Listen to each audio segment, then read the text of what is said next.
আপনি কি বিশ্বাস করবেন একজন হিন্দু নারী নিজেই জামায়াত ইসলামীকে টাকা দিচ্ছেন আর সেটার রিসিভও দেখাচ্ছেন ফেসবুকে? আর এই ঘটনা থেকেই পরিষ্কার বোঝা যায় জামায়াতের রাজনীতি আর অন্য দলের রাজনীতির মধ্যে পার্থক্য কোথায়। কৃষ্ণাবালা রানী নামে এক হিন্দু নারী ফেসবুকে পোস্ট দিয়েছেন।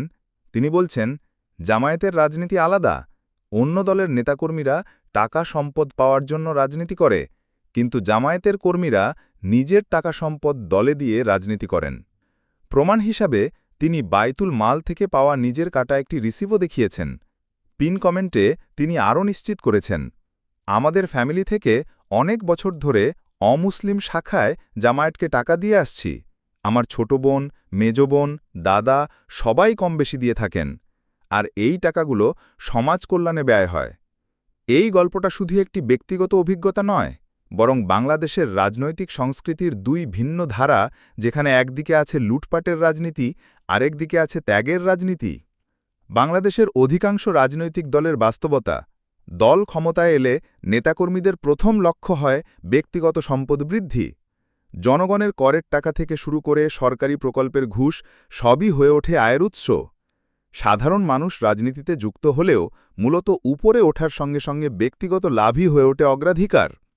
অন্যদিকে জামায়াত ইসলামী দীর্ঘদিন ধরে একটি ভিন্ন ধারা বজায় রেখেছে। এখানে সদস্যরা দলের অর্থে খায় না, বরং নিজেদের আয় থেকে বায়তুল মাল বা সামাজিক কল্যাণ তহবিলে অনুদান দেন। এই তহবিল দিয়ে স্কুল, হাসপাতাল, অনাথ আশ্রম, বন্যা দুর্গতদের সহায়তা এমন নানান জনকল্যাণমূলক কাজে টাকা ব্যয় হয়। কৃষ্ণাবালা রানীর পরিবার মুসলিম নয়, তবুও তারা নিয়মিতভাবে জামায়াতের অমুসলিম শাখায় অনুদান দেন।